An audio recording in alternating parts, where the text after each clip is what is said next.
Heavyweight boxing fans, what's the deal? Let me know if y'all can hear me, man.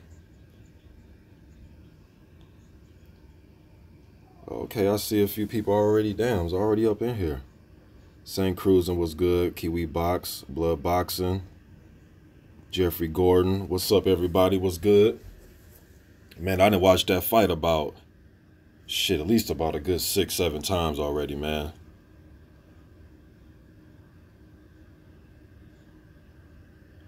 Let some more people get up in here, man, before I give my breakdown of this fight.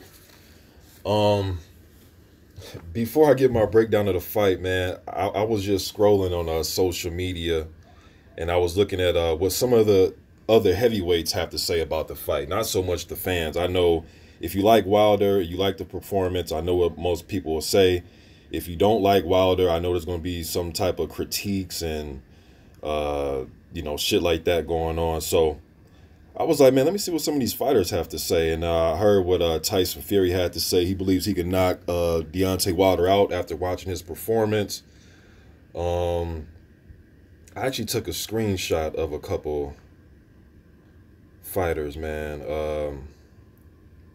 Shannon Briggs, somebody who has been Deontay Wilder's biggest critics. This is what he said on Instagram. He said, he showed his heart. He's a warrior. He's not a polished, stylish to watch, but he don't have to be. He hitting. He hashtag first 48 catching bodies hitting.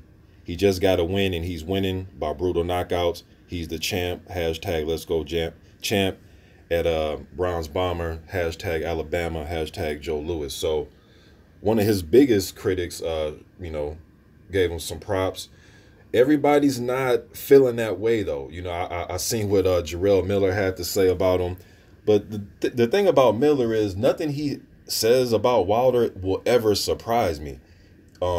He's been, if you guys don't know, he's been talking shit about Deontay Wilder since 2009, well before Wilder won the title. I think Jarrell Miller was like 2-0, and I think Wilder was like 20-something-0 or something like that, like 16-0 or something. But Jarrell Miller's been talking shit since 2009. So it's no surprise if he ever has anything bad to say about Deontay Wilder. It doesn't surprise me at all. Even when you think, hey, man, we should get behind Wilder as fans, but he's not a fan. He's a fighter. So he always, and shit, last week he just said something. I think he said Wilder and Joshua were puppets, I think 4 or 5 days ago. So doesn't surprise me at all that Miller, is talking shit about Deontay Wilder. Amir Mansour, he was somebody that I was looking at his comments as the fight was going on, and he gave Wilder some props here and there, man. But this is what he says. He says, I got to give Wilder his props on this one. Ortiz is a bad man in my book, but as I stated on the talk show the other day, once a dude has to start testing clean, you never know who's going to show up for their next fight. I've never seen Ortiz tired like this. All right, so he's saying that Ortiz got tired. One more, man, then I'm going to go ahead and start, giving my breakdown of the fight. Then Dominic Brazil had one of the most interesting posts after the fight. This is what he says on his Instagram. He says, everyone keeps asking me what I thought about the fight last night. All I can say is everything happens for a reason. I'm his mandatory, and I'm glad it happened that way. Okay, let me stop right there. I didn't know he was a mandatory. I knew that the fight with Molina was scheduled as a mandatory, and then the WBC came out a little bit after that and said that it wasn't. So I don't know if some new information came out. But anyways, he also said, I'm ready to inflict the same pain that he and his bitch squad caused my wife and kids. He's going to feel every piece of my hurt, anxiety, and anger he caused my children, every nightmare my middle son had, and every tear my oldest son shed from anxiety. You're going to feel every piece of that pain and more at Browns Bomber. No one hurts my family and gets away with it. I want more than the belt. I want your blood. I'm coming for you, punk. All right, that's what Dominic Brazil had to say. But as far as him being a mandatory, I don't recall that. Again, I know the Molina fight, it was scheduled as a final eliminator at first, and then the WBC kind of reneged on it. And the last time I checked the rankings, I believe Dillian White was rated #1. And I think Brazil was right behind him at number 2, and then Ortiz was 3. I think when they reshuffled the rankings the last time. All right, but if you ask me, in my opinion, I think Ortiz on paper, and I said it before, man, he was the most dangerous out of all those guys. And I know a lot of you were asking me, hey, man, where you been? Haven't heard much from you, leading up to this fight. I was busy. And then on top of all that, you guys, man, it's like I've came out with hundreds of videos talking about these types of styles and matchups. There really wasn't much more for me to say. Really. That's how I was looking at it. Like, I didn't pretty much say everything I could damn say about Wilder fighting Ortiz and Ortiz fighting this guy and Dillian White fighting that guy. And I mean, I'm talked out. I'm talked out, man. You know what I mean? I've pretty much have expressed how I feel about these type of fights for years. So to me, it's like enough of the talking. Even for me, it was like enough of the talking. Let's get the fighting going. You know what I mean? So it was an excellent fight. Definitely a damn classic. It's funny, man, because, AJ had this fight with Klitschko, and we were kind of sitting here like, man, we don't really see classes like that no more. And Wilder and Ortiz gave us one, an instant classic, man. I mean, this is up there. Had this been back in the VHS days, this one of them tapes that everybody want to borrow. This is a tape everybody want to dub, they want to borrow it, and you know what I'm saying? But this right here, classic fight, man. It's one of my favorites. It's right up there with Ika Beabuche, Tua, the Vlad Klitschko fight, Tyson Ruddock, Foreman Lau, Holmes, Norton, Holyfield, Bowe one. I mean, just to name a few, it's right up there as far as my classic favorites. All right. Now, let me get to the fight. All right. Man, where do I start? First of all, it was just surreal to just see Wilder and Ortiz actually in the ring with each other. Fights like this, man, is crazy because on YouTube as fans, we argue and fight about these type of fights just being made. So for it to actually happen and see both of them in the ring, it was surreal. I'm not gonna lie. You know what I mean? To just finally see the shit happen.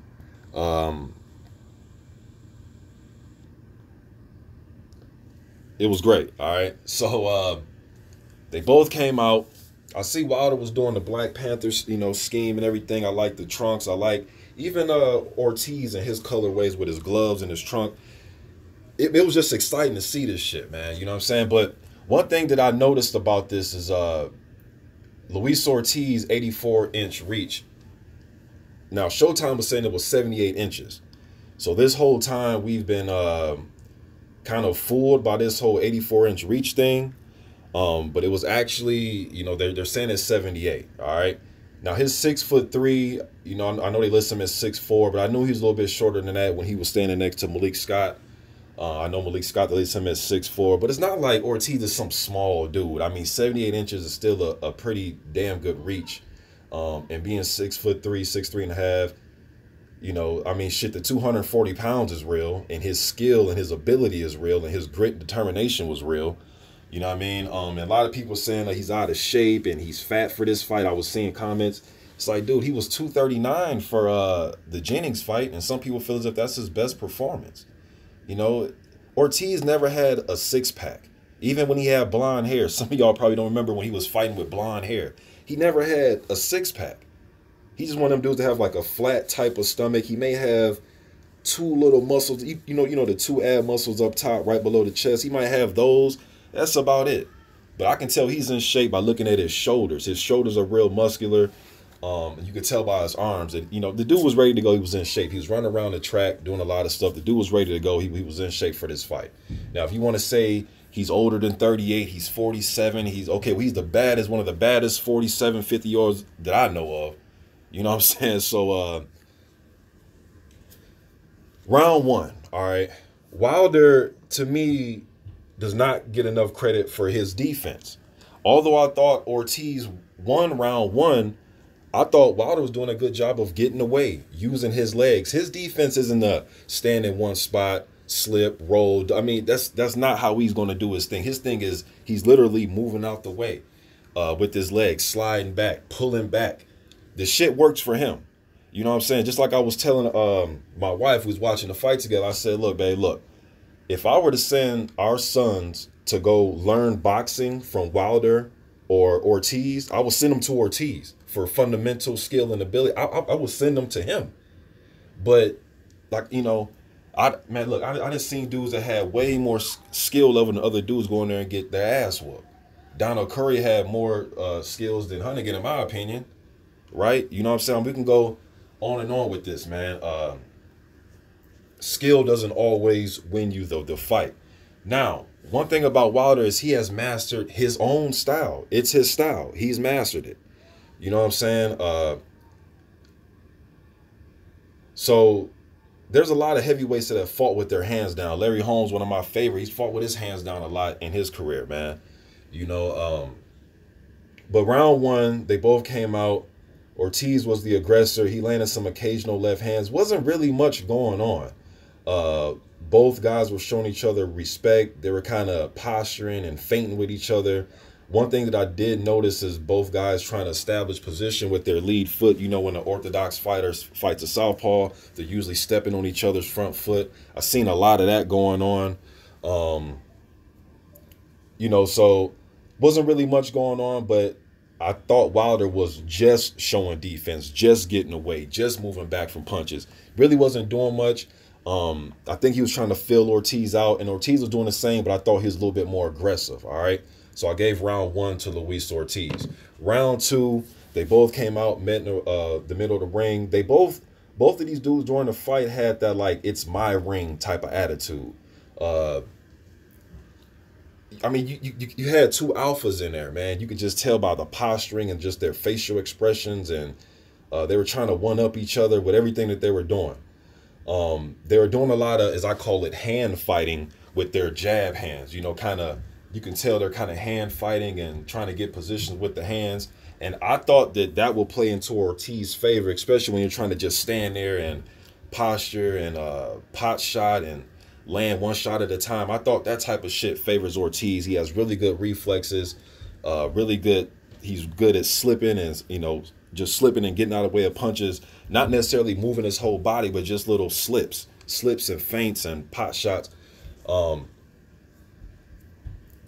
Ortiz,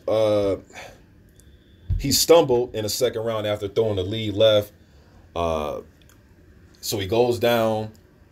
Wilder felt as if he was kind of hurt, so he tried rushing in and he got caught a little bit. I don't think the punch even landed flush, but it was just enough to show Wilder, hey, motherfucker, I'm not hurt. And if you do rush in, you will be, this left hand will be waiting for you. I'm not Gerald Washington. I'm not any of these other guys that you fought. Johan Dupe, if you rush in on me, this left hand will be waiting for you. So Wilder knew that the whole night. He made, both these guys were making each other think, man. And Ortiz is a master of setting up shots. What I mean by that is, like in the Latif Coyote fight, the Matias Vedando fight, he does these little things, man, where he'll purposely throw a short left out there, knowing he's not going to land it. I think this was the Coyote fight where he did this, where he threw a short left, knowing he's not going to land it, and got his position in his body and turned over a hard-ass right hand hook that hurt him. The Vedando fight, when he came in, he does this thing where he literally lifts his right foot off the ground and he throws like a wide right hook. He's not trying to hit you. He's just knocking your hands down and he's coming over with a straight left. He did that to Vedando. He does little subtle things like that, man. So Wilder was showing athletic feints. He was still throwing Ortiz off a little bit. So I gave round two to Ortiz. Again, wasn't much going on, just a lot of posturing and feinting in my opinion, but I gave Ortiz round two. All right, now round three, again, a lot of posturing, feinting. Wilder was looking to counter, he was still defensive in my opinion. Didn't really have his rhythm yet. He wasn't really committing to right hands, and when he did try to throw a right hand and kind of commit to it, Ortiz came back right away with a counter shot. You know what I mean? He didn't let Wilder get comfortable throwing the right hand that early in the fight. He was coming back with counter shots, either with the straight left or the right hand. That's a punch I'm really going to talk about, that counter right, that lead hook that Ortiz was throwing, but he countered. So And then in the third round, I noticed that Showtime said that Mike Tyson was the last undisputed champion at heavyweight. And I was sitting there like, I couldn't believe Bernstein didn't say anything. You know what I mean? Being that he is a boxing mind like that, I was like, damn, they said Mike Tyson was the last undisputed champion. We know it's Lennox Lewis, but just a mistake on their part. But that's something that really, I couldn't believe they said that or just forgot about Lennox Lewis. And another thing I want to bring up about the third round, because Wilder, we know that when he throws punches, especially his hooks, he kind of cuffs with his with the gloves. He doesn't really land right on the knuckles. He kind of cuffs shots. And a lot of fans are saying, rabbit punching, he's rabbit punching. Man, the dude just swinging. Ortiz is ducking. They're all ducking and swinging at each other. So, yeah, some of the shots did land behind the head, but it wasn't like he was like, all right, I'm aiming behind your head. He's trying to hit the dude on the jaw, but Wilder gets to throwing wide and wild hooks sometimes, man. So a lot of that shit, some of the punches were landing on the back of the head. A lot of them landed right in the middle of the face and right on the chin, too. All right, so I seen a whole bunch of, rabbit punching comments as if the rabbit punching is what hurt the dude. I don't believe that. If that's what you think, that's what you rolling with, that's cool. But I don't believe that, although I did see those type of punches thrown, all right? I gave round 3 to Ortiz. Round 4, and I believe it was round 3 or 4, man, where it was kind of debatable, the round was, in my opinion. But I also gave round 4 to Ortiz. Wilder came out. He landed, in my opinion, his first decent right hand. Ortiz ate it pretty well, and he was still coming forward and pressing. That right there, when I saw that, I was like, oh, shit, he just kind of ate that. And it wasn't like a Severn in the first fight ate it, like he just getting hit with shots and got the high guard up saying it doesn't hurt me. He was actually getting hit, still biting down on the mouthpiece and coming back and countering right after he was getting hit. So he was showing Wilder, hey, man, not only, you'll be able, you're going to land your shots, but I'm going to hit your ass back immediately. You know what I mean? So keeping Wilder was something to, all right. There was a good left landing from Ortiz the last 60 seconds of the round of round 4. The last 18 seconds, Wilder pushed Ortiz. Yeah, okay, I wrote down a lot of notes, man. So you may hear me reading off my notes and then I'm going to elaborate. But the last 18 seconds, Wilder pushed Ortiz off as to say, you're not going to corner me and bully me. Yeah, so the last 18 seconds, Ortiz gets close to Wilder. You think he's about to, because he had him in the corner, and you think he's about to let some close range work go, and Wilder just pushed his ass. And I know some of you may say, oh, but that's not, skill and technique. Nah, he just showed him me weigh me about 27 pounds. I'm the physical one in here.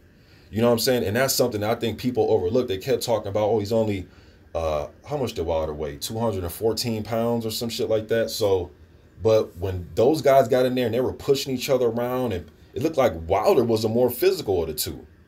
Although he's the one outweighed. I used to see Holyfield do that shit a lot, where he'll throw a combination and then push you off. And then throw another 3-4 punch combination and then push you off. He would always do that shit, always. So Wilder kind of did some of that. He just showed in that moment right there that you're not going to bully me around. And I noticed that. But that round, though, I gave to Ortiz. I gave Ortiz round 4. All right. Also in that round, both are doing a good job of doubling up the jab. Ortiz, to my surprise, could not find a home for his great uppercut. And it's funny because I'm going to get to this later. But if you would have had told me before the fight, especially in the 10th round, if one of these two were going to end the last punch of the fight, significant punch, would be an uppercut, and a shot that would hurt the other guy would have been a counter shot, I would have gave both of those departments to Luis Ortiz. It's funny that it played out that it was in favor of Wilder at the end. But Ortiz could not find a home for that uppercut, a lot because the way Wilder was moving and leaning back, and Wilder has a wide stance, but he can still get away. Usually when guys have a wide stance, they're slow. Their feet sometimes are slow because their stance is so damn wide, but he's very athletic with his wide stance. You can call it no skill. It's awkward. It's awkward, man. To me, I believe it would be easier to train against somebody who's more textbook, high guard, straight jab, straight right hand if you're orthodox, or southpaw, switch it up. Left hook to the body, right hook to the body, bringing the gloves right back to the chin and tuck, that type of stuff. textbook, but to me that's easier to see the opening as a shot like that. When somebody's gangly and leaning back but keeping a jab on you, then they got a thunderous right hand behind it. It just makes you think a little bit more, man. In my opinion, all right. Round 5. So I gave Ortiz the first 4. It was either round 3 or 4 that I thought was debatable. And when I gave him them 4, he wasn't whooping his ass or beating him down. It was just a lot of posturing, feinting, and I thought Ortiz got the best of the action, all right? Round 5, I gave to Wilder. This is a round that, this is an interesting round right here, man. Both guys came out. They were loading up. Wilder came out loaded up with a right hand and some lefts. Ortiz was, he was bouncing on his toes after he got hit with a right hand. He was trying to frustrate. It looked like he was trying to frustrate Wilder, bait him a little bit. Or it could have been he got tagged with a right hand. He wanted to just get on his toes and loosen back up. And he started to circle away from Wilder's right hand. All right. Wilder hit Ortiz with a clean right hand. He ate it. Yeah. And then like towards the end, or when he got buzzed, when he got knocked down, he ate the right hand, and then boom, a straight right hand by Wilder. The bell rings. Some people say that he was saved by the bell. I don't think he was hurt bad enough to where I think Wilder would have put it on him and knocked him out. Could he have possibly knocked him down? Shit, possibly, but he wasn't as hurt as Wilder was hurt later on in the fight. But shit, he went down. You know what I mean? So I gave Wilder round 5, and I scored it 10-8 for Deontay Wilder. All right. Round 6, Ortiz comes out. He was the aggressor behind a double jab. That's one thing that he was doing in the fight. He was throwing a good double jab. He was trying to keep the pressure on the dude, man. Trying to keep the pressure on him. Wilder lands a decent right, and Ortiz, yeah, so when Wilder landed his decent right hand, I seen Ortiz kind of bang his gloves together, Manny Pacquiao style. You know, when Pacquiao would get caught, he'll bang his gloves together real hard. I noticed that he did that.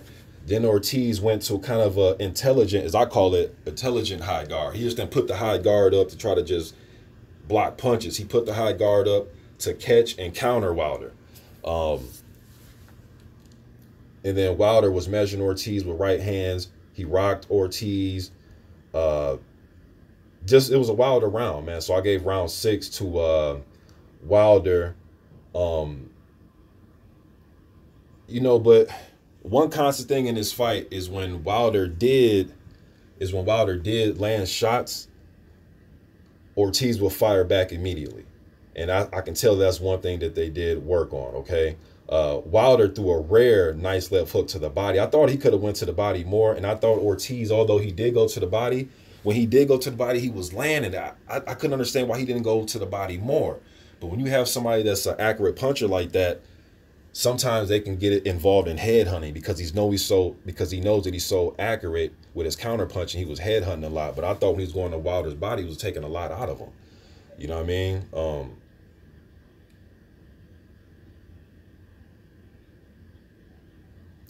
So round 6, I gave to Deontay Wilder. All right. Now, one of the dramatic rounds of this fight, man, round 7. All right. Now, I didn't score a 10-8. Let me tell you why. I've always been like that. So this isn't you're just saying this because it's what, no, any fight has had any type of round like this for the last, how long I've been on YouTube, y'all? 8-9 years. I've never scored 10-8 unless the guy gets knocked down. And it was literally the last 44 seconds he was all over the place getting beat up. It wasn't like it was a whole 3 minutes of him getting beat down. No, it was just the last 44 seconds of that round. I don't do 10-8 unless you get knocked down. That's just the way I do it. If you don't do it like that, cool. Just me, I do 10-9, but he was whooping his ass in that round the last 44 seconds, all right? Both guys seemed comfortable. Okay, now before that 44-second mark, when the round began, both guys seemed comfortable to take the lead or counter. Wilder, as if he seemed as if he felt comfortable enough because he had the quickness to counter Ortiz or lead. Ortiz was coming off as if, he's a savvy. Well, shit, he is savvy. He can counter you from all angles with different punches. Not like he's waiting for his counter straight left hand or his, that dude got counter right hooks and counter left uppercuts and uh, counter body shots. The dude has just a lot in his arsenal, man. The dude has a lot in his arsenal. At the 56-second mark, Ortiz lands a nice straight left on Wilder. All right. Then at the 45-second mark, Wilder lands a nice right hand on Ortiz, and then he lines him up again a second later at the 44-second mark. Now, I may be off with these seconds, but this is what I had, all right?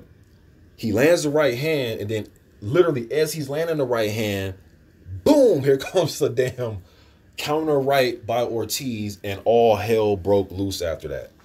All hell broke loose. Wilder was everywhere, man. I got to get a dude his props. I didn't think that if you would have told me if there's any point in this fight where where Wilder looks like he's ready to go and Ortiz has 44 seconds to finish him off, and literally y'all maybe y'all count a little bit different than me, but there was one point, it was like Ortiz threw like 41 punches to Wilder's one within like 15, 20 seconds, all right? Then I think he threw like 20-something unanswered, or it was like close to 20-something. Now, all of them wasn't landing. The right hook at the end, I thought that was going to put him down. The one that came like right at the end of the bell, that right hook, I thought Wilder was going to drop. He hit him with some left hands that made him bounce against the ropes. The first initial right hook that he landed that started it, he came with a straight left behind that really looked like it hurt Wilder. There was one left hand that landed in particular where if the ropes wasn't there, Wilder would have landed on his back. You can say no, he wouldn't have, and that's fine. But from what I see, that left hand would have put him on his pockets, man. That's what I think. You don't have to agree. That's fine. All right. Now, a lot of people saying the fight should have been stopped. The fight should have been stopped. I mean, if that's what you think, if that's what you think, okay, the fight should have been stopped in your opinion. Me, for what? He didn't go down. It wasn't like all those punches landed. But he did get hit with some clean fucking shots, man. Some clean shots. And the ref, it's funny, it's ironic. This is the same ref that ref the AJ versus Klitschko fight. That's what's so funny about this to me. But anyways, the ref looked like he was looking closely. I don't know if he was ready to jump in because he knew the end of the round was approaching, or he was looking at Wilder closely because he was stumbling and wobbling all over the place and getting hit. So, but Ortiz had his chance to get him out of there. All right. Now the round ends. All right. Round 8 is getting ready to begin, but before they begin the round, the doctors get on they jump up on the ring and they want to check Wilder out. Now, I've seen a lot of comments saying, "Oh, Wilder got a minute to recover and 45." Hey, y'all, I counted between 15 to 18 seconds. That was my count. When they came out to start the round and the ref said, "Hold on," from that point to the point where they got together and started throwing punches, it was like 15 to 18 seconds, somewhere in there. It wasn't this minute and 30 seconds and 90 seconds. I didn't count all that. If that's what y'all counted, all right, maybe I'm off then. But that's not what I saw. All right. And from my understanding, the New York State Commission has this rule now. It's in their policy to where whether you got knocked down or not, if they're trying to check for concussions and see if guys are really hurt. The docs probably thought he was unsteady, man. He walked back to his corner and he was he was on wobbly legs. So if that's their ruling, man, to check you out, that's their ruling. Plus, Luis Ortiz still had a full 3 minutes to get Wilder out of there. And Wilder to me didn't look all the way there in the 8th round. He just didn't. So the 44 seconds he had to get him out of there when he hit him with that right hand and then the straight left, added with the whole 3 minutes of the 8th round, he had time. Now, if you want to say no, that 15 to 18 second gap is when he would have, okay, well, that's fine, man. If you think that 15 to 18 seconds was his perfect time and the other 3 minutes mean nothing and those 44 seconds mean nothing, hey, it is what it is, man. But Ortiz had his chance. And as a fighter, I guarantee you, as a fighter, in his deep down his heart, he knows that he had his chance to get him out of there. All right. But I don't think it should have been stopped. He didn't go down. At least let the man go down. The man didn't go down. He stayed up. He took a hellacious beating, man.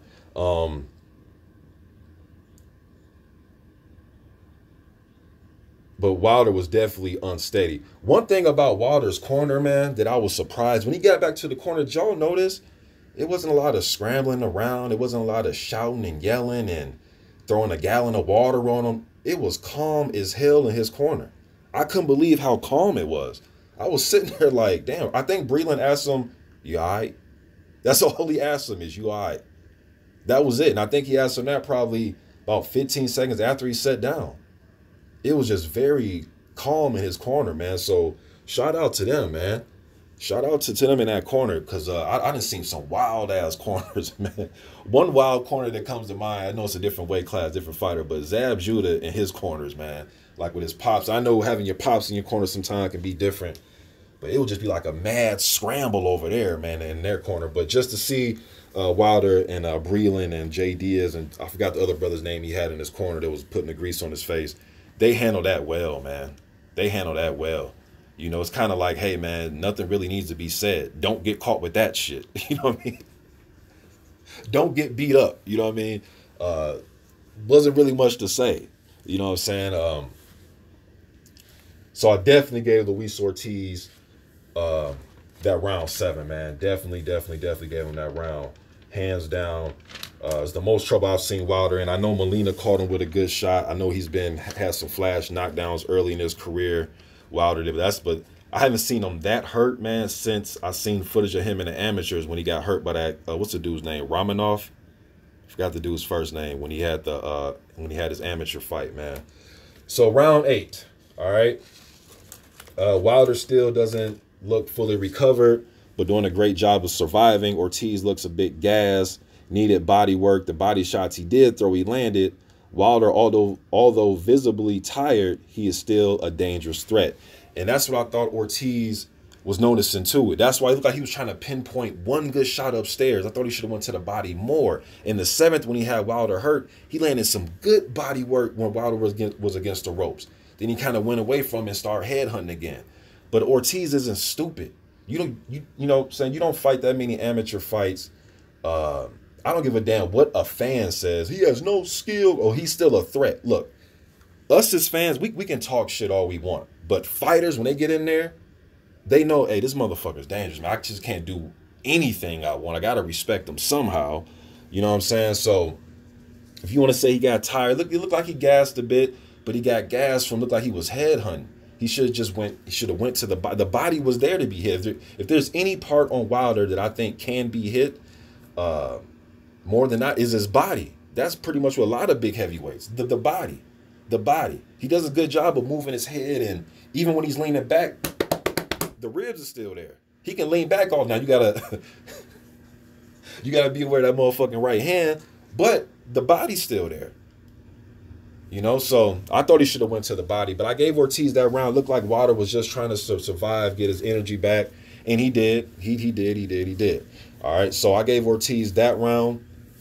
Looked like Wilder just strictly went on defense. He was just pawing and probing with his jab, kind of showing the threat of, hey, now you brush in on me. I got this right hand for you. Both of these guys showed a lot of respect to each other, man. So I gave round 8 to Ortiz. Round 9, I gave to Deontay Wilder. He looked energized. Wilder came out probing with his jab, looking to catch Ortiz coming in. Ortiz was still the aggressor. Ortiz started to pick up the pace, throwing combinations. A couple good lefts got through. Wilder was snapping his jab. He controlled the range and started getting Ortiz with some straight rights, and then a straight right stumbled Ortiz. Ortiz and Paulo Maldonado brought this up in the fight. He had quick action responses to everything. That's one thing you have to do with Wilder. If he lands, and I know it's easier said than done after getting hit with a right hand by him, but Ortiz is the only guy I've seen to be able to really do this. Duopo was doing it a little bit with the high guard thing, but Ortiz was getting hit flush on the side of the head, flushing right in the middle of the face, and he would punch back automatically, man. I mean, you got to be a warrior to do that, man. And he was throwing back, whether the shit was landing clean or not. But just to put it in Wilder's head, I'm going to hit you back. You're going to have to retreat after you land the right hand on me. You're not just going to sit here. I'm not going to give you the luxury of just stand on top of me, beat me up. You're going to have to react defensively, and you're going to have to get away from me. All right. Then it was a hard exchange from both at the very end of the round. I believe it was Ortiz. I think he landed a right hook or left. It was either a straight left or a right hook, and then Wilder landed a right hook. It was right at the very end of the round. But I thought it was a Wilder round. All right, I thought it was a Wilder, especially he buzzed him. And then, Ortiz came back and threw some shots to get Wilder off. But I thought that was a Wilder round. All right. Now, round 10. All right. For me, I can tell that Wilder was trying to set up the right in a different way. In this round, Wilder started to do what he was doing in the first Stavern fight. He was hooking and then pivoting to the left. Hooking and pivoting. He started to throw you can tell he was looking for the right hand, but instead of throwing the jab, then right hand, he was kind of throwing the hook, throwing the jab, he was kind of mixing it up. All right. Ortiz kept stalking, he kept stalking Deontay Wilder. And then Ortiz was doubling and tripling and throwing 3-4 jabs at a time. Wilder gets against the rope. And it's funny, man. It was Deontay Wilder was the one that landed a crushing counter. Again, if you would have told me going into this fight, who's going to be the one to land a crushing counter that can knock the other guy out, I would have picked Ortiz because of his great counter-punching ability. Wilder's a good counter-puncher too. It just doesn't, I guess to some people it's not pretty to the eyes. It doesn't look beautiful or textbook. But hey, man, if a motherfucker lean back, hit you with something, that's a counter. Whether it doesn't look pretty or it's a counter shot. He is quick, man. This is a quick dude. That 214 pounds plays to his advantage. Call him a basketball player. Hey, some of that basketball player footwork works to his advantage. All right? It just does. It just does, man. It just does. Ortiz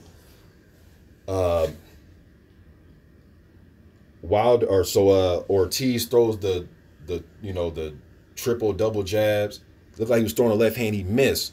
Wilder's going on the back foot, boom, landed a right hand. This shit, when it happened, it sounded like somebody, because I had my TV up loud as hell. It literally sounded like somebody took a watermelon, put it above their head, and just slammed that shit into the concrete. It was loud as hell. And I knew he was hurt. He got caught up on the rope a little bit, trying to hold himself. And Wilder just, he was badly hurt. And he gets thrown down. And when I seen that, you could say, hey, man, he pushed him. But again, that goes to show that when it came to the physicality of the fight, it looked like Wilder was the stronger one. Like he was the one in there doing the throwing around and pushing around, in my opinion. But even when he got thrown down, you can tell that Ortiz was really hurt because he didn't jump right back up like, hey, man, I got thrown down. It almost seemed like as if like thought he was taking the count. That's just what it seemed like. It just seemed as if he thought he was taking a count. A 10 count. So it took him a while to get up. Then you can see Wilder kind of bending down, looking, and Wilder started to land some clubbing punches. Some went behind the head, some right on the side of the head, on the chin. He even flirted with an uppercut. And then, Wilder puts him down. He's landing hooks, right hands. He just teeing off on him, man. Ortiz gets up, and to my surprise, Wilder didn't rush him after that. He landed some more right hands, a few windmills in there for you haters to say he's the windmill. And then he landed, guess what punch he landed to end the fight? An uppercut. He was patient. That last sequence, he was patient getting over there. He didn't run after him. He did throw some wild punches because he had the dude hurt. Then he landed an uppercut and finished him. Ain't that some shit? Round 10. The dude that landed the best counter, Wilder, and the dude that had the most vicious uppercut in that round, Wilder. Y'all couldn't have made this up, man. You couldn't have made this up. Couldn't have made it up. That's what I thought about the fight. So, look, man, I had it 6 rounds to 3. I had the fight 86-84 Ortiz again, but I thought rounds 3 and 4 were kind of debatable in my opinion. Probably could have scored it even 5-3 won Ortiz or 6-3 Ortiz, somewhere around there. It was winnable for both of them, man. You know, it was a winnable fight going down the stretch. But I'm glad that scorecard don't even mean shit. I mean, to some people, if you want to nitpick, it's going to mean something. Oh, it was a setup and all. He knocked his ass out. You know what I'm saying? Like, he knocked him out. So Wilder definitely put the other heavyweights on notice. Jarrell Miller, you're put on notice. Dillian White, you're put on notice. Lucas Brown, you're put on notice. AJ and Parker, you're put on notice. Everybody's on notice. And the thing is, this is just like when AJ beat Klitschko. This ain't it. It ain't like, okay, now you beat Ortiz. Now that's it. You're done. No. Still got to show and prove against the other guys. The same way I felt about when Joshua beat Klitschko. A lot of fans thought, oh, that's it. He's done everything. Like the dude can almost damn near retire or something. Like, nah. There's other people out there. Other people out there. Great fight. Great classic. Now we can start sticking these fights into the vault of the classics for this era. You want to stop us old heads like myself from talking about Bo Holyfield and Tyson Ruddock and Holmes, Norton, and Ali? Give us these. You give us these. We'll still talk about them old school joints because it's what we do. But give us these type of fights. Give them to us. Dillian White, Chisora fought a classic fight. Dominic Brazil and what's the kid? Israel Gono fought another fantastic fight last year. You know what I'm saying? So there's been some good fights out there, man. But when you get the top 5, top 4 type dudes in there and you give us classics, this is what we want as fans. This is what I've been, just not me, but a lot of us fans have been on here talking about these type of fights. This is why. This is why I want to see Ortiz and Wilder, because I knew there's a chance that shit was going to happen. Check the videos if you don't believe me. I didn't think it'll go exactly like that, but I knew it had the that it had the potential to end like that. I knew AJ and Klitschko had the potential to end like that. Give them to us. Don't be stingy. Don't tell me about it doesn't make sense. Did that make sense on Saturday? You damn right it made sense. It made a lot of sense to all the fans. It made a lot of sense. A lot of sense. All right. Fantastic fight, man. I'm going to go ahead and start reading these comments. Let me look at the rankings really quick, man. I'm going to pull up Fight News, as my man Blood Boxing would say, the spreadsheet. I don't feel like going to each sanctioning body's website individually, so I'm just go to Fight News. Fight News sometimes like a week or two off, sometimes putting up the brand new rankings. But let me see what they have right now. Let me try to pull it up. I seen Dave Allen fought Leroy Thomas. I see they had a cut, so they couldn't. That rematch got ended, man, with a cut. Thomas said he wants to fight again. I think they need to fight again, man. I seen Dubois fight, Daniel Dubois. Kid still got a lot to work on. Very powerful kid. He did what he had to do in that type of fight against who did he fight? DL Jones, dude's name. So did what he had to do. I want to see more. Still got a lot to work on. Want to see the kid establish a great jab and use his jab a little bit more, a little bit quicker with the jab. Move his head a little bit more. He's still a kid, though, man, but he has a lot to work on. And watching that fight and seeing Nathan Gorman fight, I think that'd be a very entertaining, interesting fight. I'm not sure Dubois goes in there and steamrolls him, especially if Gorman can start working his body, man. Let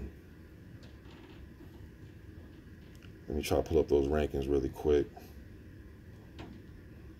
And then, you know, we still got some important fights coming up in the middle of the month, or in a few weeks here, a week before AJ and Parker. You got Dillian White versus Lucas Brown. Brown is still undefeated. I know he's had his drug testing issues, but he's still undefeated. And to get him on your resume is still a good look. All right, so if White is to beat him, that is a good look. Shit, if Brown is to beat White, that is a good look. You know, so I heard Eddie Hearn say that Jarrell Miller's in position to possibly, if he beats Johan Duipa, he can possibly get a title shot with Anthony Joshua. I'm sure that's why Eddie Hearn signed him or is doing business with him in the first place, is when AJ comes over here, he wants him to fight Miller. All right, as fans, we don't want to see that fight. Now, is it a good little style matchup? Yeah. Just like I think, shit, Dillian White and Wilder is a little decent fight. There's nothing I want to see. I don't want to see it next. I want to see undisputed next. You know what I'm saying? All this come to America and broaden, you know, just come on. I don't want to hear all that shit, man. I don't want to hear that. I don't want to hear about market. The dude's the most popular boxer, right? So everybody knows who he is already. All right. Wilder's going to Sky Sports to do their fight. He's going to Sky Sports to help commentate the fight, so people know who he is, man. Then even after the fight, I seen Sky Sports come in the ring and interview Wilder. So that whole nobody knows who he is, and miss me with that shit. Miss me with that shit, man. Let's get them in the ring. Let's get the fight. All right. Let me go ahead and read some of these comments, man. I couldn't pull up them. I'm still trying to find these damn rankings. Let me see really quick.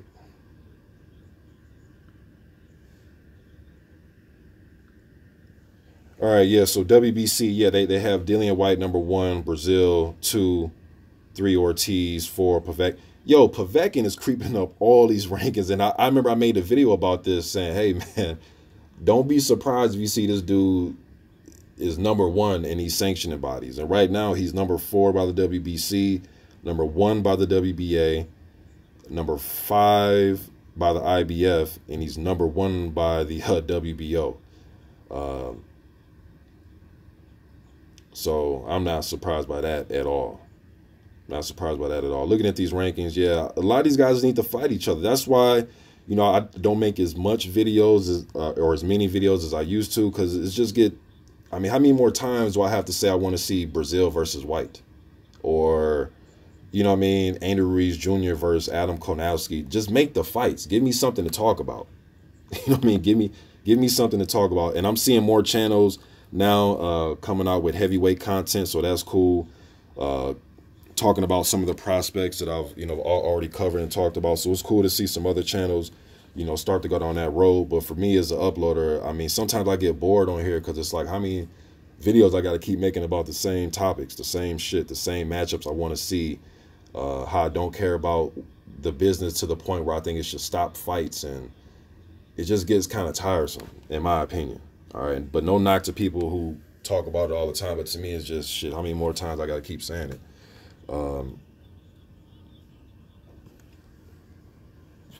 Look at these comments real quick, man. NBT Boxing was good, man. James Coleman, what's up? Doing live productions. Everybody, man, what's up to all y'all, man?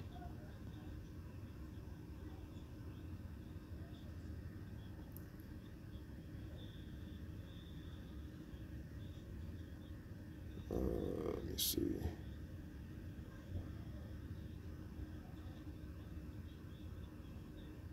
It was just a damn good fight, y'all. It was just a damn good fight. I really don't feel like reading comments right now, but let me try to just look through.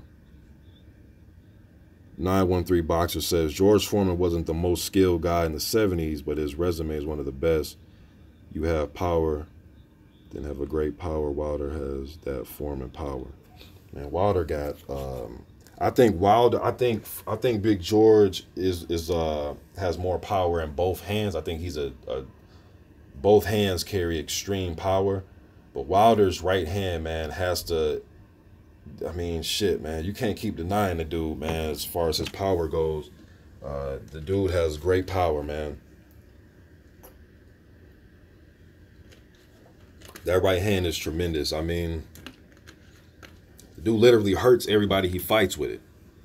Everybody he fights, he hurts them. Even the first fight with Stavern, that was a knockdown. When Stavern tackled him and all that shit, that was a knockdown. That was a knockdown. But then he rematched him, and you see what happened in the rematch. But I think Big George more both hands. Big George was fucking strong as an ox, man. But Wilder's right hand is lethal. He's like motherfucking Tommy Hearns of the heavyweights as far as throwing straight right hands and having that type of physique. Like Bob Foster, who was a light heavyweight, he was a skinnier type guy, man, but they can turn some power, man, with them straight right hands.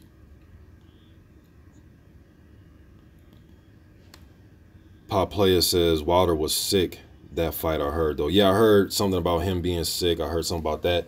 Then I was seeing shit about was it a few days ago or before the fight, something about Luis Ortiz, an injury in his hand, and as soon as I saw that, I was like, no, he's had that bump on his hand forever.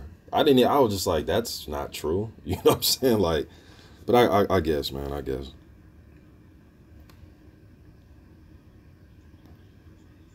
Um,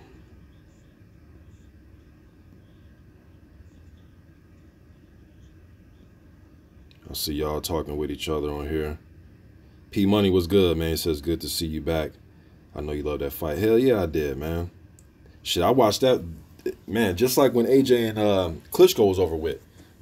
I watched that fight about 6, 7 damn times, and it's the same thing I did with this one. Unity Boxing says, no excuses. I don't know who you talking to on here, but as far as Ortiz losing, you damn right. No excuses. I ain't trying to hear about the 15 to 18 seconds the doctors came up there to check Wilder. I'm not trying to hear none of that, man. The man had his chance. He had 10 rounds that he was in there, and he had his senses together that he could have got Wilder out of there, and he couldn't do it. He couldn't even knock him down. He wobbled him. He had him hurt. He had him on shaky legs, but he couldn't knock him down. He couldn't knock him down.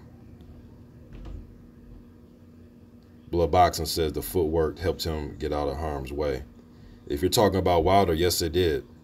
Rob Plant says, quote, feet work. Yeah, Wilder does say that shit, feet work. Wilder's a country ass dude the way he talks, but I'm used to that, man, because my grandma is from Mississippi, my mom's from Mississippi, so I'm used to that type of accent.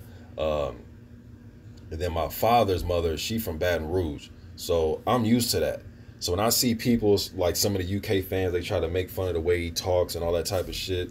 He can't speak. And it's like, dude, he just has a strong country ass accent. If you from here, you know people from down south have them type of strong accents. Blood Boxing is a guy that has a strong that has an accent. Black Fight Fan TV, there, you know, there's a lot of, so I'm used to those type of accents, man. Especially going around being around my grandma and my mom. So that shit ain't nothing new to me. But don't let that fool you though, man. Don't take Southern people as they idiots or dummies or some shit, man. Don't let it fool you. Especially don't let it fool you in this game of boxing, man. Hit your ass with that Alabama slammer.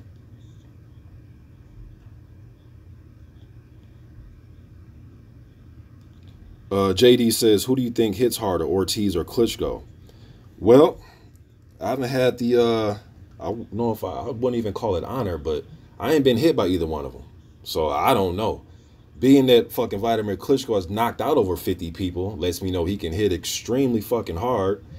And I'm pretty sure if Luis Ortiz hits you with a counter that you don't see coming and he gets all 240 pounds behind it, he can put you on your ass too. They both can hit hard. You know what I mean? I think most people say Klitschko because he was going to go down as the greater fighter of the two, but I think both of them dudes hit extremely hard, man.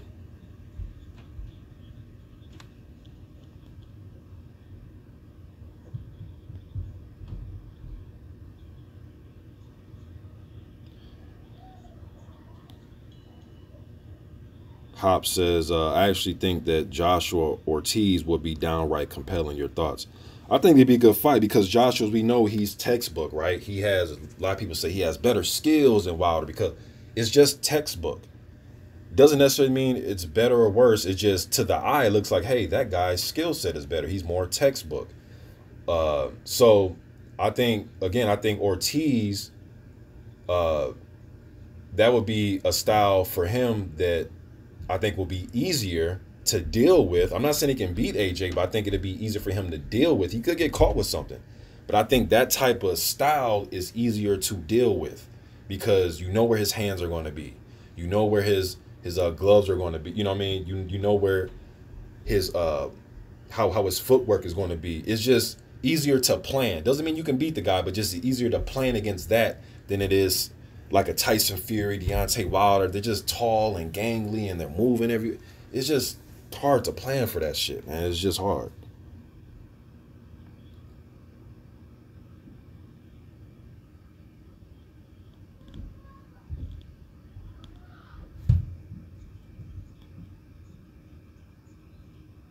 Bad guy says that down south country power is serious. You damn right it is. Country strong, as my coach used to say. I was a guy, a lot of you know that I played college ball and honorable mention, All-American in high school back in the 90s. And they used to say that I was short for my position because I used to like to play around the rim. I tried to pattern my game. You know, I didn't weigh as much as he did when I was in high school, but Charles Barkley, because he was about 6'4", 6'5", but he can literally off the block go off vertical and dunk on you with two hands, and I played like that. You know what I mean? I was dunking basketball when I was 7th grade. But, you know, I stopped growing. I got to 6'5" in 8th grade, and I stopped growing. I had guard skills, but I love attacking the basket, and people always say, oh, but you ain't going to be shit in college because they're going to be 4 inches taller than you, 5 inches taller. Man, I dunked on so many 7-footers, 6'10", 6'9". That shit's easy. Backwards, wind, all that shit. So my coaches call it country strong because I wasn't a weightlifting dude. I never was a weightlifting dude, man. I just played ball. So when I went in there against dudes that was 6'10", 6'11", 6'8", it really didn't mean shit to me. I looked at it like, man, I'm the big guy out here. Now I'm saying that to say this. I think Wilder being at 214 pounds, it ain't about weight. Get hit with one of them right hands, and then you tell me. You know what I'm saying? The dude 214 pounds, that motherfucking right hand's about 1,000 pounds. You know, so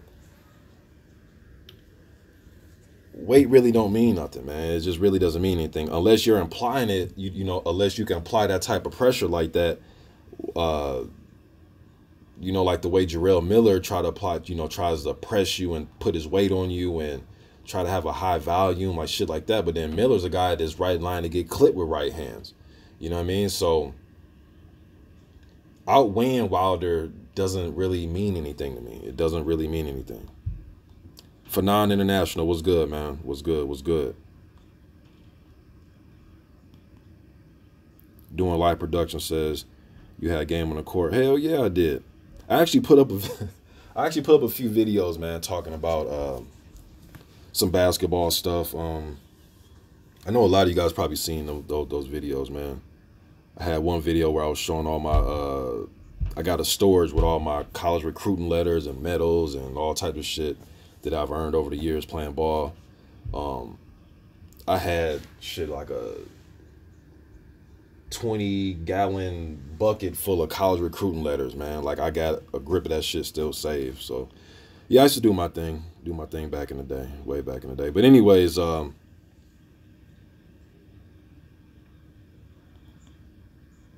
was just a great fight, man. I mean, I you know, and I just don't have it in me as a, you know, just as a man to watch that fight and then come away from the fight and says, I'm going to critique them. I just don't have it in me, man. Like, how can I critique them dudes what they just did, man? What the fuck is there to critique?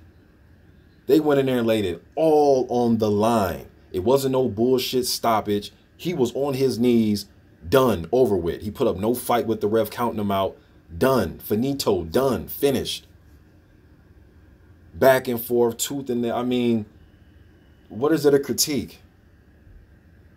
Nothing. Not in my opinion. Just nothing to critique at all. I don't have it in me to hate that like that, man. I just don't have it in me. So, you know, I haven't watched a lot of videos. A lot of people I unsub from. Not so much that we share different opinion. I just, look, I know when you're trolling and bullshitting. I don't need to ask you or try to throw a comment out there to see how you'll respond. I can just hear that you're bullshitting. I can hear it. Grabbing, you know. So I'm just down to a few little boxing channels, man. I've been on here since 2010, man, and or 2009, 2010. Been watching the, you know, uploaders since 2007, man. I know a bullshitter when I see one. And a lot of people, they're bullshitting for views, bullshitting for subs, making up shit, making up stories, just bitching. And we had a great fight like that. There's nothing, man, to bitch about or complain about. You wanted top 5 guys in there, we got them. You wanted a clean, clear knockout, we got it. If you think the fight should have been stopped, okay, but 15 seconds went by, man. That's it. It was just 15. And the dude, like I said, when he first hurt Wilder, he had them 45 seconds to get him out of there. Then he had a whole 8th round to get him out of there. Damn it, he had the whole 10 rounds. He was up on his feet to get him out of there. He came up short. He fought a damn good fight, man. Teofilo Stevenson and Felix Savan. What's the dude that fought Bo? Gonzalez. The dude that passed away that was in the 92 Olympics. I did a video on him. Roberto Bellato. All those guys, some of them passed away. Would have all gave a round of applause to Luis Ortiz for that performance. Even Orlando Solis, somebody who's beat Ortiz in the amateurs a handful of times, will give him his props, man. He gave a damn good effort. He had the power, he had the technique, he had the skill, he had the grit and determination. When he got hit with right hands, he didn't cower, he didn't fall into the ropes. He was biting down on that damn mouthpiece, throwing shots back, trying to get Wilder off of him. Now, you may say, oh, but he was 67 years old. Well, he's the baddest 67-year-old I've ever seen. All right? So, you know, and I see people saying shit like, well, they're trying to compare it with the AJ fight. Well, Ortiz wasn't no long reigning champion. This fight means nothing compared to the Klitschko-AJ fight. Klitschko wasn't a champion. He had been out for some years. He put up a damn good effort. Yes, we know Klitschko had a long reign. But another reign that people don't want to give credit to or talk about, Luis Ortiz has been a top 5 heavyweight for the last 6-7 years. That's a fact. I'm not making that up. That's a fact. Go look at the WBA rankings from, I believe, September of 2013. He was rated number 5. He could be on the 2012. All you got to do is go to WBA, type in the month and the year, and the rankings will pop up. He's been top 5 in these ratings for 5-6 years, man. Finally got his opportunity. Now, some may say, oh, but he popped drug tests. That's why he, the Latif Coyote fight, and that's why he didn't get a title shot, so on and so forth. But Wilder's the first one to give it to him. That's all I can say is Wilder gave it to him. Both of these fights, I'm not going to nitpick and say his win was better. Man, both wins were great. They had to go in there with guys who was looked at as better technical boxers. Although the guys were older, better technical boxers. Plus, heavyweights age different in my opinion anyways. But technically more skilled, more sound, more experience. And Wilder was hurt. Joshua got dropped. They had to persevere, man, and bite down their mouthpiece and grit it out. And they both did it. I'm not going to nitpick these dudes' performance, man. The best way, look, just like when we used to talk about the Wilder and Ortiz thing, and Joshua and Klitschko, and Parker and Joshua, and Parker and Wilder, the best way to know what's what, let them fight. Let them fight. Let them fight. That's how we figure it out.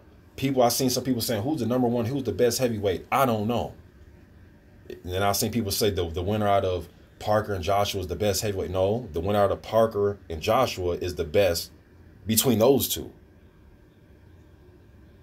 We're not going to do this whole 3-4 dudes running around undefeated and everybody saying they're best. No, it doesn't work like that. It doesn't work like that. For me, it doesn't. For me, it doesn't. The Fox Strike says Wilder number 2. Okay.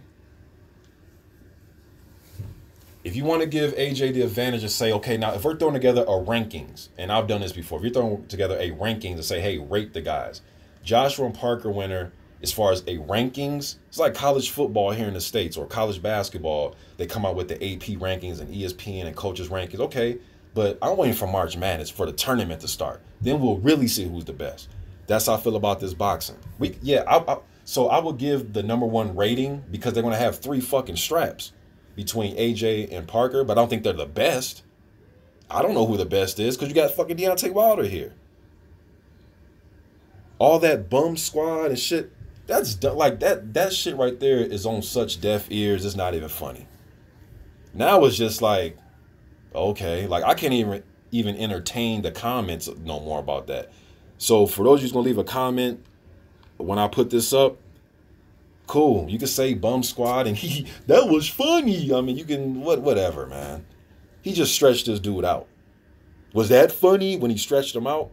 Is he a bum? Because obviously his skill set was good enough to beat that guy. And that guy, to a lot of us, has a superior skill set over everybody. So, yeah, man, I'm not even entertaining those type of comments. It's just stupid, in my opinion. I'm sorry. It's just stupid, man.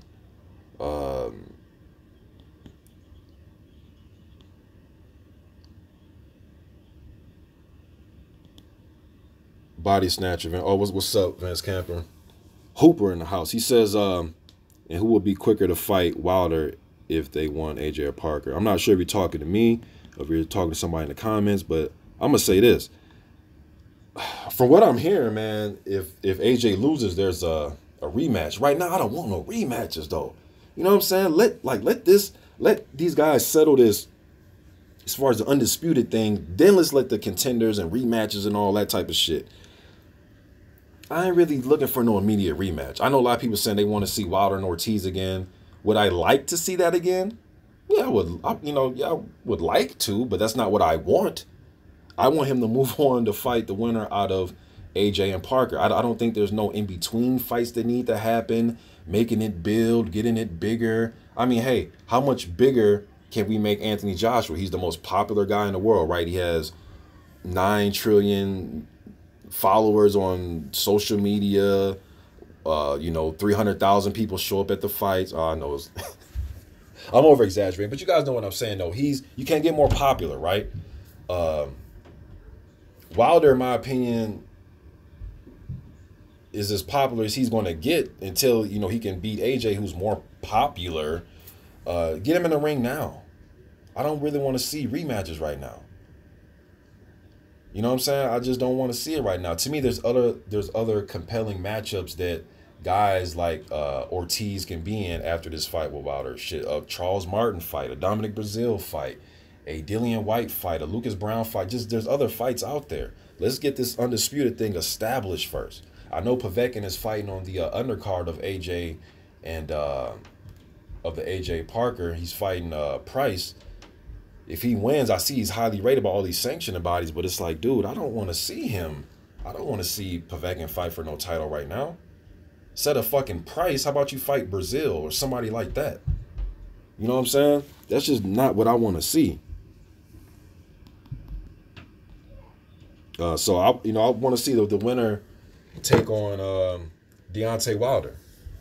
Late fall, maybe the winter time. I don't really. What do we need an in-between fight for? For what? For what? Like what?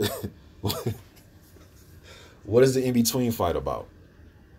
Even if it's a tough one, because I'm hearing Wilder. Now I think if Wilder can get that fight, I think he's going to fight Brazil, and if Dillian White can win his fight against Brown, I think he's going to fight Brazil or White.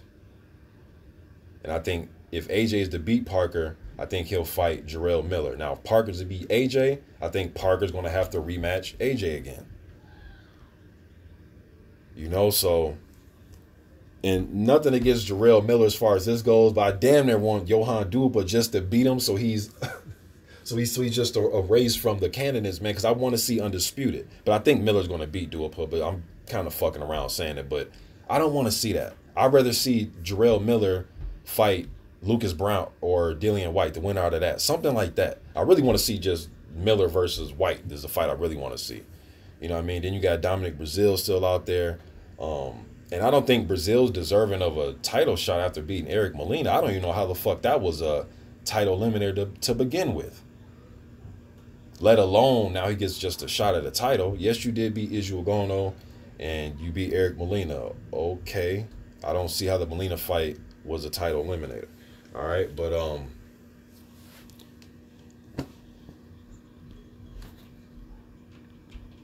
I see Blood and Fanon saying they might do a hangout. I'm gonna catch that, man. Yo, there's something wrong with my options or on my phone, man. When I try to get the link from people that's doing live hangouts, Kiwi Box had one going last week that I was gonna try to jump on, give my opinion about the fight, and the link didn't work. And then I know weeks ago, 78 had one up. It was weeks ago.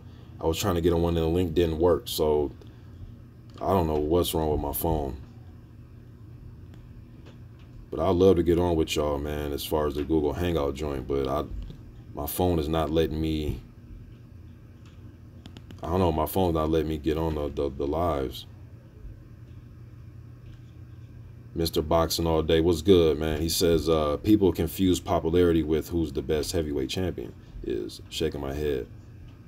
Fight each other, then well, no, exactly, man. But it seemed like a lot of fans and media, it's like they would rather just argue about it than let's just see them fight. Then we'll just see what the best is. You know, I mean, ain't that how you supposed to do? I guess that's just too easy, I guess. Kiwi Box says, come on, Mr. Box today. You know we want. You know what we want takes time. We won't get undisputed fight until summer 2019. Now when you say that, Kiwi Box, I hear what you're saying, but just think though, bro, we haven't had an undisputed champion since Lennox Lewis. So when I look at that, I'm looking at just the undisputed champion.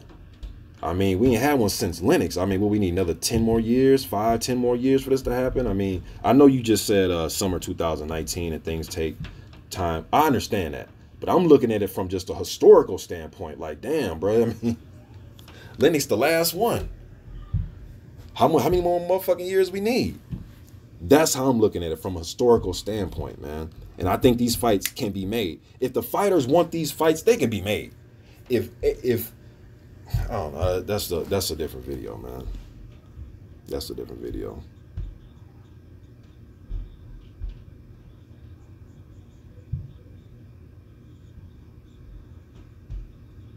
Hop, exactly. Last undisputed heavyweight champion, Lennox Lewis, 99. Yeah, then he had that, was it the WBA? I believe he let how did this go again? I believe he let the WBA go, and then that's how John Ruiz ended up getting it. And then I believe he gave, somebody correct me if I'm wrong, Blood, one of y'all correct me if I'm wrong. I believe he gave the WBA. That's how Ruiz got it. He gave that up to fight who most fans thought was the bigger threat, especially at that. Now, when I say his name, some of you are going to laugh. But if you freeze frame in that time when this took place and this dude was undefeated, he fought Michael Grant. Because Grant was looked at as the bigger threat. He got more respect for fighting Grant. Instead of keeping the title, getting Ruiz out the way, then fighting Grant, he just fought Grant. I believe that's how that went. Kiwi Box says, oh, I want to see it now, but I know it's going to get delayed. I've learned not to expect too much and maybe get surprised rather than disappointed. Yeah, I can have that attitude, but I'm tired of having that attitude, man. Like, as fans, we put our money out there. We make these dudes rich. I'm tired of going by there. You know, all the week, there's nothing we can do, but we can put a demand in. And just like you seen that fan get on Keith Thurman. I saw that video a few weeks ago, whatever, man, that fan that got on Keith Thurman. You know what I'm saying? It's like, we got to tell these fighters, hey, man, we want this fight. We don't want to watch that fight. We want this fight. And now we're in a social media era where every fan could tell you how they feel. Like that. There's no fan mail that goes to your fan mail P.O. box and you know, you might read it, you might know. We tell you how we feel now. You know what I'm saying? But it may take a little bit, man, but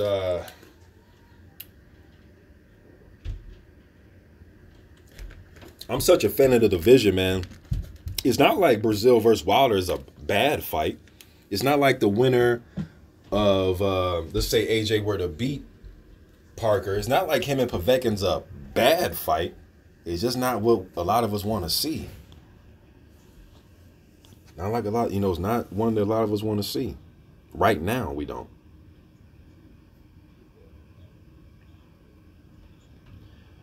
All right, man, I've been on here for, over an hour. Damn, I think I'll go this long.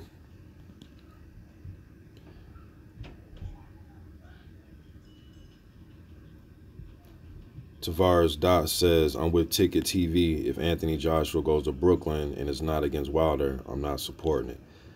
I'll be disappointed, man, if he were to come to the U.S. and fight Miller, then tell us, oh, he's expanding his market in the U.S. All that manager talk, man. Like, I'm not his fucking manager, man. I'm a fan. That's not what I want to see. Now look. People say, oh, well, you got to understand that I know the business, all right? Like, as boxing fans, we know the business. Just like I thought it was good business if they would have had Parker and AJ fight on the same card as Wilder and Ortiz, set it up like that, and then the winners fight each other. Ain't that good business? Or is that not good business? You get what I'm saying? I think of some good business ideas also that don't get fucking, that don't play out. That's how Don King used to do it back in the day. He'll put y'all both on the card, you know what I mean? And then go from there. Ain't that good business too? Or is that bad business? I don't know, man. I'm just sick of the business talk. I know it's a part of the sport, and don't be a lazy thinker. And, I didn't heard every comment, or I didn't read every comment you can read when I say I don't care about the business. What I mean by that is I don't care to make a whole bunch of videos about it. I don't give a fuck about it. Give me the fight. You know what I'm saying? Give me the fight, man. It's like when I go to Foot Locker and I go pick up some new J's to go play basketball in, I'm not trying to sit, or some Nikes or fucking Reeboks, whatever it is, by my son. I'm not trying to hear about the business. I just buy the motherfuckers and walk out. You know what I'm saying? I'm not trying to hear about the business about it. If I go out and have a steak dinner with my wife, I'm not saying, no, before you give us that steak, let's talk about the business. Just give it to me. Just give it to us, man. This is social media era, right? Give it to us. This isn't the old days, man. People want to talk about how shitty the old days were, right? Oh, you old traditionalists, you old motherfuckers, man. Y'all talk about the old days. Things are better now, and athletes are more advanced, and technology and blah, blah, blah. Okay, well then show me something different then. Give us quicker fights, because everything's bigger and better now and faster. Okay, well, motherfucker, give us the best fights faster. Oh, that didn't advance? Exactly. Man, miss me with this shit. That's why, man, they can't pull this shit over my head, man. Like, come on, man. You gotta come correct, man. You gotta come correct. Got to come correct. So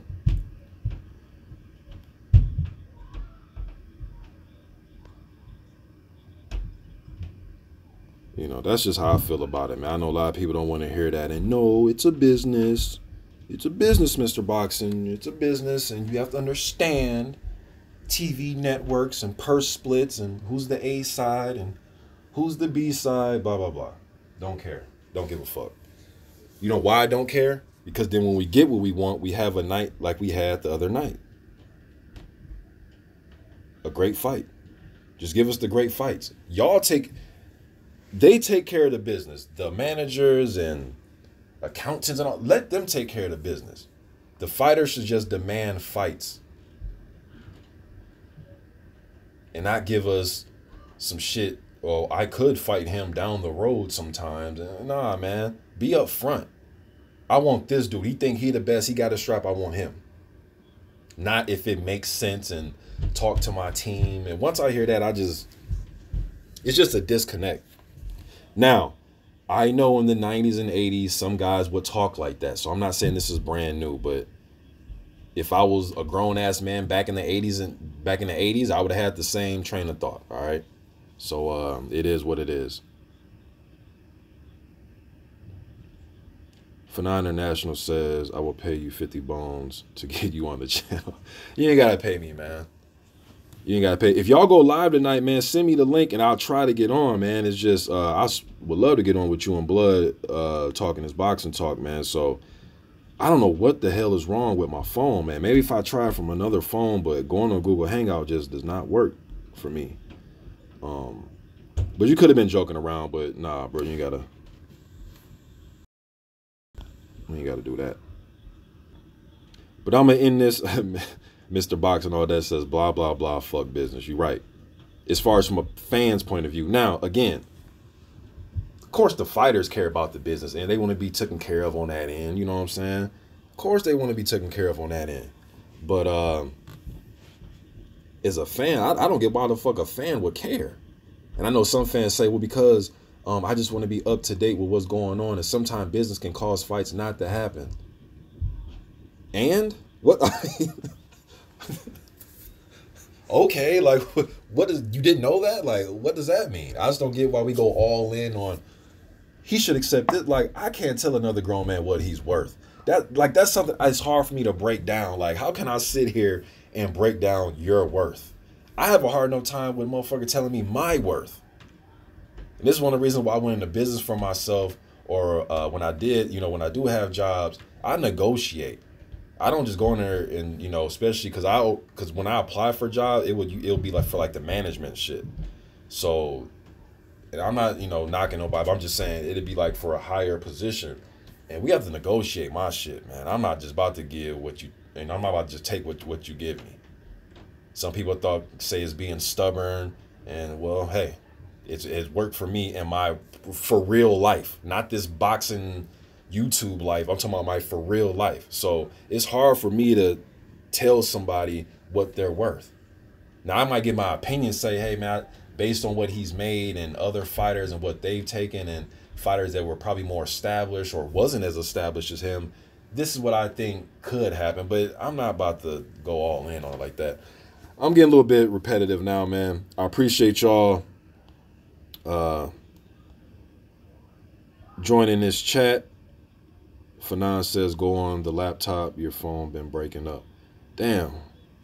Man, I hope most of this got on, man. But I'm going to end it right here, y'all. I'm going to try to make more videos, man. A lot of prospects moving around, fighting right now. So right now it's time for boxing to just give me the fights I want, man. But I made so many videos. Like on this channel alone, I made close to there 3,000 videos. I mean,